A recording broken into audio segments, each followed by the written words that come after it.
उन्हाळ्याचे दिवस संपत आले होते आणि संध्याकाळचा तो मंद वारा खिडकीतून आत येत होता. घरात एकदम शांतता पसरली होती. माझे पती नोकरीच्या निमित्ताने नेहमीप्रमाणे आठवडाभरासाठी बाहेरगावी गेले होते. तशी मला या शांततेची सवय झाली होती. पण तरीही कधीकधी घरातली ही अव्यक्त शांतता मनाला खात घालायची. भिंतीवरच्या घड्याळाचा टिकटिक असा एकमेक आवाज सोडला तर संपूर्ण घरात एक भकासपणा भरून राहिला होता. मी खिडकीजवळ उभी राहून कपड्यांच्या घड्या घालत होते. तेवढ्यात शेजारच्या राहुलचा आवाज कानावर पडला. काकू, अहो काकू, घरी आहात का? मी हातातील काम सोडून दाराकडे गेले. दारात राहुल उभा होता. तो आमच्या शेजारीच राहणारा एक समंजस आणि नम्र मुलगा होता. नुकतीच त्याची कॉलेजची पढाई पूर्ण झाली होती. त्याची ती सडपातळ बांधा, साधेपणा आणि चेहऱ्यावरचे निष्पाप हास्य नेहमीच उठून दिसायचे. अरे राहुल, ये ना आत. काय रे, कसा आहेस? मी दार उघडत चेहऱ्यावर हसू आणून म्हटले. मी छान आहे काकू. आईने तुम्हाला ही ताजी भाजी दिली आहे. ती बाजारात गेली होती तर तुमच्यासाठी वेगळी काढून ठेवली होती. राहुलने हातातली पिशवी पुढे करत सांगितले. अरे वा, आईला सांग मी खूप आभार मानले आहेत. मी पिशवी हातात घेत म्हटले. असाच उभा का राहिलास? बस ना थोडा वेळ. चहा घेणार का? नाही काकू, नको. पण तुम्ही एकट्याच आहात ना? काका बाहेर गेले आहेत ना? राहुलने आत येत विचारले. त्याचा आवाज अतिशय मऊ आणि काळजीयुक्त होता. हो रे, कालच गेलेत. आत्ता रविवारीच येतील. मी एक सुस्कारा सोडत सोफ्यावर बसले. राहुल माझ्या समोरील खुर्चीवर बसला. त्याच्या नजरेत एक वेगळा जिव्हाळा होता. घरातील या शांततेत राहुलची उपस्थिती अचानक काहीशी वेगळी आणि आल्हाददायक वाटू लागली होती. बऱ्याच दिवसांनी कुणीतरी माझ्याशी इतक्या आपुलकीने बोलत होते. तुम्हाला कंटाळा येत असेल ना काकू? घर एवढे मोठे आणि तुम्ही एकट्याच? राहुलने माझ्याकडे पाहत विचारले. त्याच्या डोळ्यात मला एक अनोखी सहानुभूती दिसली. अरे सवय झाली आहे आता, मी स्मित हास्य करत म्हटले. पण माझ्या त्या वाक्यात कुठेतरी एक एकटेपणा लपलेला होता, जो कदाचित राहुलला जाणवला होता. काकू, कधीही काही मदत लागली तर मला हक्काने सांगा. मी आहे ना इथे. राहुल अतिशय सहजतेने बोलून गेला.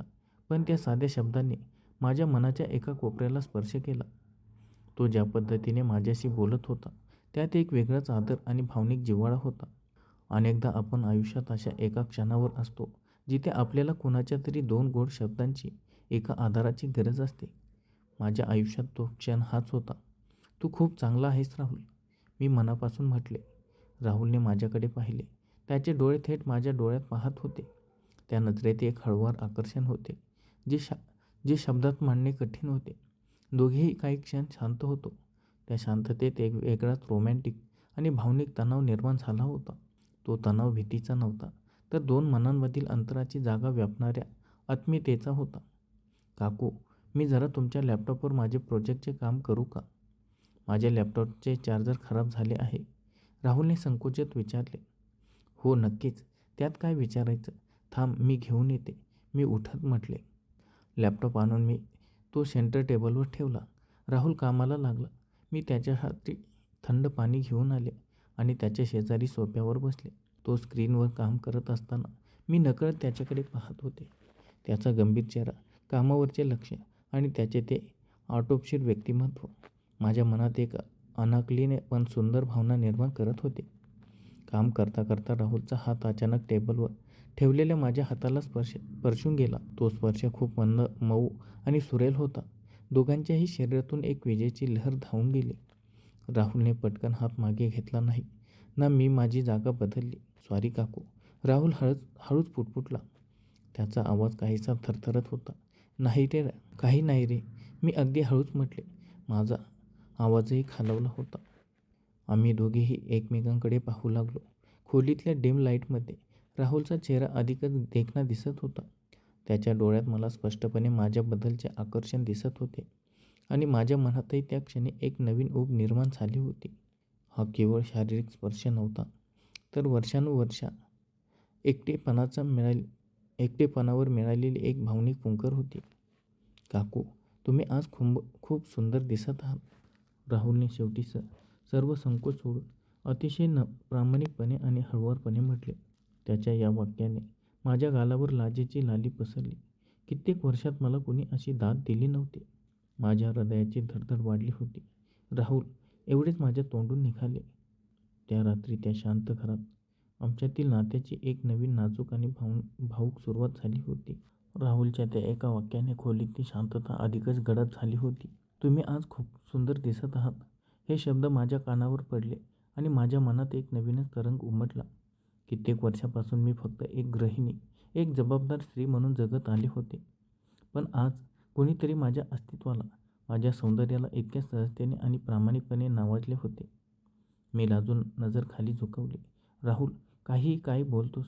मी मनातील अनाकली घालमेल लपवण्याचा प्रयत्न करत म्हटले. मी खरं बोलतोय काकू. राहुल सोफ्यावर थोडा माझ्या जवळ सरकत म्हणाला. त्याचा आवाज एकदम मंद आणि आदरयुक्त होता. कदाचित मी असं बोलायला नको होते, पण तुमच्या चेहऱ्यावरचा हा साधेपणा आणि हे सौंदर्य माझ्याकडून राहवलेच नाही. त्याच्या या प्रामाणिकपणामुळे माझ्या मनातील भीती पार विरघळून गेली होती. मी त्याच्याकडे पाहिले. त्याच्या डोळ्यात कोणतीही कपट भावना नव्हती. तिथे फक्त एक हळूवार भावनिक ओढ आणि माझ्याबद्दलचा प्रचंड आदर दिसत होता. तू अजून लहान आहेस राहुल, मी हळूच पुटपुटले, पण माझ्या आवाजात कसलाही कणखरपणा नव्हता. वय तर फक्त 1 आठवडा असतो काकू. राहुलने हळूच आपला हात पुढे केला आणि सोफ्यावर ठेवलेल्या माझ्या हातावर ठेवला. यावेळेस तो स्पर्श चुकून झालेला नव्हता, तर जाणीवपूर्वक केलेला होता. त्याच्या हाताची ती ऊब माझ्या संपूर्ण शरीरात पसरली. मी माझा हात मागे घेतला नाही. उलट नकळत माझी बोटे त्याच्या बोटात गुंतली गेली. अनेक वर्षाच्या एकटेपणानंतर असा एखादा स्पर्श मनाला केवढा मोठा दिलासा देऊ शकतो, याची जाणीव मला त्या क्षणी झाली. माझे पती माझ्यावर प्रेम करत होते, पण कामाच्या व्यापामुळे आमच्या नात्याला तो हळुवारपणा, ती भावनिक जवळीक कुठेतरी हरून गेली होती. राहुलच्या या स्पर्शाने ती पोकळी भरून काढल्यासारखी वाटत होती. काकू, तुम्ही खुश आहात ना? राहुलने माझ्या नजरेत नजर मिसळून विचारले. मला मला माहीत नाही राहुल, पण आज बऱ्याच दिवसांनी मला खूप शांत आणि छान वाटतंय, मी अगदी प्रामाणिकपणे कबूल केले. राहुलने हळूच माझ्याकडे पाहिले आणि तो किंचित हसला. त्याचा तो हसरा चेहरा त्या डिम लाईटमध्ये अधिकच आकर्षक दिसत होता. त्याने हळूहळू आपला दुसरा हात पुढे केला आणि माझ्या गालावर आलेली केसची लाट हळुवारपणे मागे सरकवली. त्याच्या बोटांचा तो स्पर्श माझ्या त्वचेला होताच माझ्या अंगावर एक रोमांच उभा राहिला. मी डोळे मिटून घेतले. त्या एका क्षणात आमच्यातले काकू आणि शेजारचा मुलगा हे नाते गळून पडले होते. तिथे फक्त 2 मनं होती, जी एकमेकांच्या भावनिक आधाराची देवाणघेवाण करत होती. काकू, तुमच्या डोळ्यात मला नेहमी एकटेपणा दिसतो. राहुल अतिशय संवेदनशीलतेने बोलत होता. जेव्हा काका बाहेर जातात, तेव्हा मला नेहमी वाटायचं की मी तुमच्यासोबत असावं, तुमच्याशी खूप साऱ्या गप्पा माराव्यात, तुम्हाला कधी एकटं वाटू देऊ नये. त्याच्या या संवेदनशील विचारांनी माझे मन भरून आले. मी डोळे उघडले आणि त्याच्याकडे पाहिले. तू माझ्या मनाचा विचार करतोस, हेच माझ्यासाठी खूप मोठे आहे राहुल. मी त्याच्या हातावर माझा दुसरा हात ठेवला. राहुल हळूच पुढे झाला. आमच्यातील अंतर आता खूपच कमी झाले होते. मला त्याच्या श्वासांची ऊब स्पष्टपणे जाणवत होती. खोलीतील वातावरणात एक रोमॅन्टिक पण तितकीच पवित्र आणि नाजूक धुंदी पसरली होती. त्याने हळूच माझा हात उचलला आणि त्याच्या ओठांशी नेऊन त्यावर एक अतिशय मऊ आणि हळुवार चुंबन घेतले. तो स्पर्श इतका प्रामाणिक होता की माझ्या हृदयाची धडधड एकाएकी वाढली. माझ्या मनात कसलाही पश्चाताप नव्हता, फक्त एक अथांग सुखाची आणि आपुलकीची भावना होती. राहुल, मी फक्त त्याचे नाव घेतले. काकू, मला तुमची ही साथ हवी आहे. कोणतीही सीमा न ओलांडता फक्त मनापासून एकमेकांना जपायचं, राहुलने अतिशय समंजसपणे सांगितले. त्याच्या या शब्दांनी मला एक वेगळाच विश्वास दिला. हे नाते फक्त शारीरिक आकर्षणापुरते मर्यादित नव्हते, तर त्यात भावनांचा, आदरांचा आणि एका सुंदर सहवासाचा समावेश होता. घड्याळात रात्रीचे 10 वाजत आले होते. बाहेर पाऊस मंद गतीने सुरू होता आणि खिडकीतून येणारा गार वारा आमच्यातील या ओघदार नात्याला अधिकच फुलवत होता. चहा पिणार राहुल? मी वातावरण थोडे हलके करण्यासाठी स्मित हास्य करत विचारले. हो, पण मी सुद्धा तुमच्यासोबत किचनमध्ये येणार, राहुल हसत म्हणाला आणि उठून उभा राहिला. किचनमध्ये जाताना त्याचा हात पुन्हा एकदा माझ्या हाताला स्पर्शून गेला आणि यावेळेस आम्ही दोघांनीही एकमेकांकडे पाहून एक निखळ रोमॅन्टिक हास्य दिले.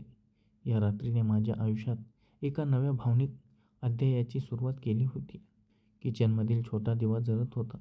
बाहेरील पावसाचा मंद रिमझिम आवाज आणि चहाच्या आधणाचा खदखदणारा ध्वनी संपूर्ण वातावरणात एक असीम शांतता आणि वेगळीच ऊब भरून राहिली होती.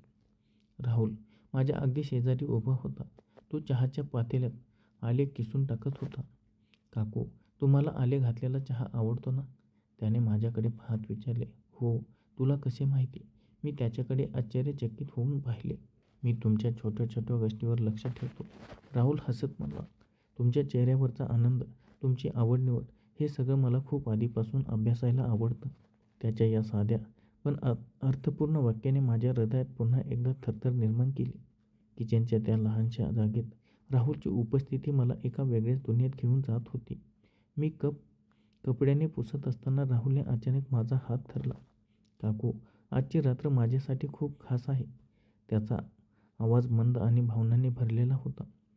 माझ्यासाठीही राहुल, मी त्याच्या डोळ्यात पाहत प्रामाणिकपणे उत्तर दिले. वर्षानुवर्षे मी फक्त जबाबदाऱ्या निभावत होते, पण आज मला जाणवलं की माझं स्वतःचं असं एक मन आहे ज्याला प्रेमाची, आदराची आणि सहवासाची गरज आहे. राहुलने पातेलं गॅसवरून खाली उतरवले. चहा कपात ओतताना त्याचं लक्ष पूर्णपणे माझ्याकडेच होते. आम्ही दोघे चहाचे कप घेऊन पुन्हा लिव्हिंग रूममध्ये आलो. बाहेर पावसाचा जोर वाढला होता. खिडकीचे तावदान वाऱ्याने किंचित थरथरत होते. सोफ्यावर बसल्यावर राहुल माझ्या आणखी जवळ आला. त्याने आपला एक हात माझ्या खांद्यावर ठेवला. तो स्पर्श इतका नैसर्गिक आणि उबदार होता की मी नकळत माझे डोके त्याच्या खांद्यावर टेकवले. चहाचा पहिला घोट घेताना त्याच्या शरीराचा सुगंध आणि त्या स्पर्शाची आल्हाददायक जाणीव मला एक असीम समाधान देऊन गेली. राहुल, तुला कधी असं वाटत नाही काय हे चुकीचं आहे? मी हळूच मनातील एक छोटीशी शंका बोलून दाखवली. राहुलने चहाचा कप समोरच्या टेबलवर ठेवला आणि माझं तोंड हळूच आपल्या हातांनी वर उचललं. त्याची बोटे माझ्या हनवटीला स्पर्श करत होती. काकू, प्रेम किंवा भावनिक ओढ ही कधीच चुकीची नसते, जर त्यात कोणाचाही अनादर नसेल, राहुलने अतिशय आदरपूर्वक आणि गंभीरतेने सांगितले. मी तुमच्या भावनांचा नेहमी सन्मान करेन. मला फक्त तुमच्या चेहऱ्यावर हे असं हसू पाहायचं आहे. त्याच्या या प्रौढ आणि समंजस विचाराने माझ्या मनातील उरली-सुरली शंकाही मिटून टाकली. मी त्याच्या छातीवर डोके टेकवले आणि अधिक घट्ट टेकवले. मला त्याच्या हृदयाची धडधड स्पष्ट ऐकू येत होती. ती धडधड सांगत होती की ही ओढ फक्त एका बाजूने नव्हती. राहुलच्या मनातही माझ्याबद्दल तितक्याच तीव्र आणि पवित्र भावना होत्या. राहुलने हळूच माझे दोन्ही हात आपल्या हातात घेतले. त्याने माझ्या हाताच्या तळव्यावर आणि बोटांवर आपल्या ओठांनी मऊ स्पर्श केला. प्रत्येक स्पर्शासोबत माझ्या अंगावर एक थरार उठत होता. ही एक अशी रोमॅन्टिक भावना होती जी मी माझ्या आयुष्यात कित्येक वर्षांनी अनुभवत होते. काकू, राहुलने अत्यंत हळुवार आवाजात हाक मारली. हं, मी डोळे मिटून प्रतिसाद दिला. तुम्ही मला नेहमी राहुल न म्हणता माझा राहुल म्हणाल. त्याने लहान मुलासारखा हट्ट धरला. मी हसले आणि त्याचे डोळे न्याहाळले. हो, माझा राहुल, मी हळूच म्हटले. त्या शब्दांनी त्याच्या चेहऱ्यावर एक अद्भुत आनंद पसरला. त्याने मला अधिक जवळ घेत प्रेमाने मिठीत ओढले. त्या उबदार मिठीत मला जगातील सर्व सुख मिळाल्यासारखे वाटत होते. बाहेर पाऊस कोसळत होता, पण आत आमच्या मनात एक सुंदर, शांत आणि प्रेमाची नवी पहाट उगवत होती. आमचे हे नाते शारीरिक मर्यादाच्या पलीकडे जाऊन एका गाढ, भावनिक आणि सुंदर बंधनात बांधले जात होते.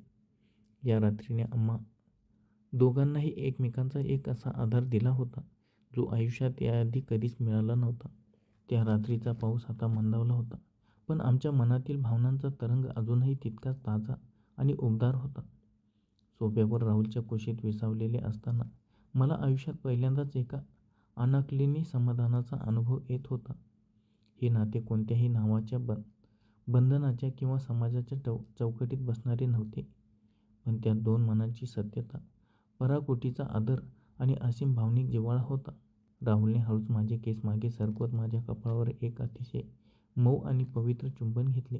त्या स्पर्शात कोणतीही वासना नव्हती, तर फक्त एका एकट्या जीवाला मिळालेला मायेचा आणि प्रेमाचा आधार होता. काकू, आता मला वाटले की मी नेहमी तुमच्या पाठीशी असावं. जेव्हा जेव्हा तुम्हाला एकटं वाटेल तेव्हा मी इथेच असेन. राहुलने माझ्या डोळ्यात पाहत अतिशय गंभीरतेने आणि आपुलकीने सांगितले. मला माहीत आहे राहुल. मी त्याच्या गालावर हळूच हात ठेवला. तू मला जो सन्मान आणि आनंद दिला आहेस तो मी कधीच विसरू शकत नाही. तुझ्या या सहवासामुळे माझ्या मनात वर्षानुवर्षे साचलेला एकटेपणा पार निघून गेला आहे. भिंतीवरच्या घड्याळाने रात्रीचे 12 वाजल्याचा टोला दिला. वेळेचे भान दोघांनाही उरले नव्हते. पण रात्रीचा हा शेवटचा टप्पा आता शांततेकडे झुकत होता. राहुल हळूच उठून उभा राहिला. त्याने माझा हात हातात घेतला आणि मलाही उठवले. आम्ही दोघे खिडकीजवळ जाऊन उभे राहिलो. बाहेर पाऊस थांबला होता आणि पानांवरून पाण्याचे थेंब हळूच गळत होते. आकाशात ढगांच्या आडून चंद्र हळूहळू बाहेर येत होता आणि त्याचा मंद प्रकाश आमच्यावर पडत होता. बघा काकू, जसा ढगानंतर चंद्र प्रकाशाने उजळून निघतो, तसेच आज तुमच्या चेहऱ्यावरचे हे हसू पाहून मला वाटते, राहुलने अतिशय वाक्यमय पद्धतीने म्हटले. मी त्याच्याकडे पाहून हसले. हे हसू तुझ्यामुळेच आले आहे राहुल. राहुलने दोन्ही हातांना आपल्या हातात घट्ट धरले आणि पुन्हा एकदा माझ्या डोळ्यात पाहिले. काकू, आपण हे नाते असेच जपायचे. अगदी शांत, सुंदर आणि आदरयुक्त. यात कोणत्याही प्रकारचा पश्चाताप नसेल, फक्त प्रेम असेल. हो, नक्कीच. हे आपल्या दोघांमधील एक अतिशय नाजूक आणि सुंदर गुपित राहील. मी त्याच्या भावनांशी सहमती दर्शवली. जाण्याची वेळ झाली होती. राहुल दाराकडे वळला. दाराजवळ पोचल्यावर तो पुन्हा एकदा थांबला आणि त्याने मागे वळून माझ्याकडे पाहिले. त्याच्या चेहऱ्यावर एक तृप्त आणि समाधानी हास्य होते. शुभरात्री माझ्या काकू, त्याने हळूच अत्यंत रोमॅन्टिक आवाजात म्हटले. शुभरात्री माझ्या राहुल, मीही स्मित हास्य करत उत्तर दिले. राहुलने दार उघडून हळूच बाहेर पाऊल टाकले. तो जाताच मी दार बंद केले आणि पाठीला दार लावून उभी राहिले. माझे हृदय अजूनही वेगाने धडधडत होते, पण त्या धडधडीत कसलीही भीती किंवा चिंता नव्हती, तर फक्त एक सुंदर अनुभूतीचे तरंग होते. मी बेडरूममध्ये आले आणि खिडकीजवळ उभी राहून बाहेर पाहू लागले. त्या रात्रीने माझे हरवलेले अस्तित्व आणि मनाचा आनंद परत मिळवून दिला होता. एकटेपणाची ती काळी रात्र आता एका नव्या, उबदार आणि रोमॅन्टिक प्रवासाची सुरुवात बनली होती. राहुलच्या त्या हळूवार स्पर्शाची आणि गोड शब्दांची आठवण मनात साठवून मी डोळे मिटले. माझ्या चेहऱ्यावर एक मंद, समाधानी हास्य फुलले होते. आयुष्यात कित्येक वर्षानंतर मला आज इतकी शांत आणि सुंदर झोप येणार होती. धन्यवाद.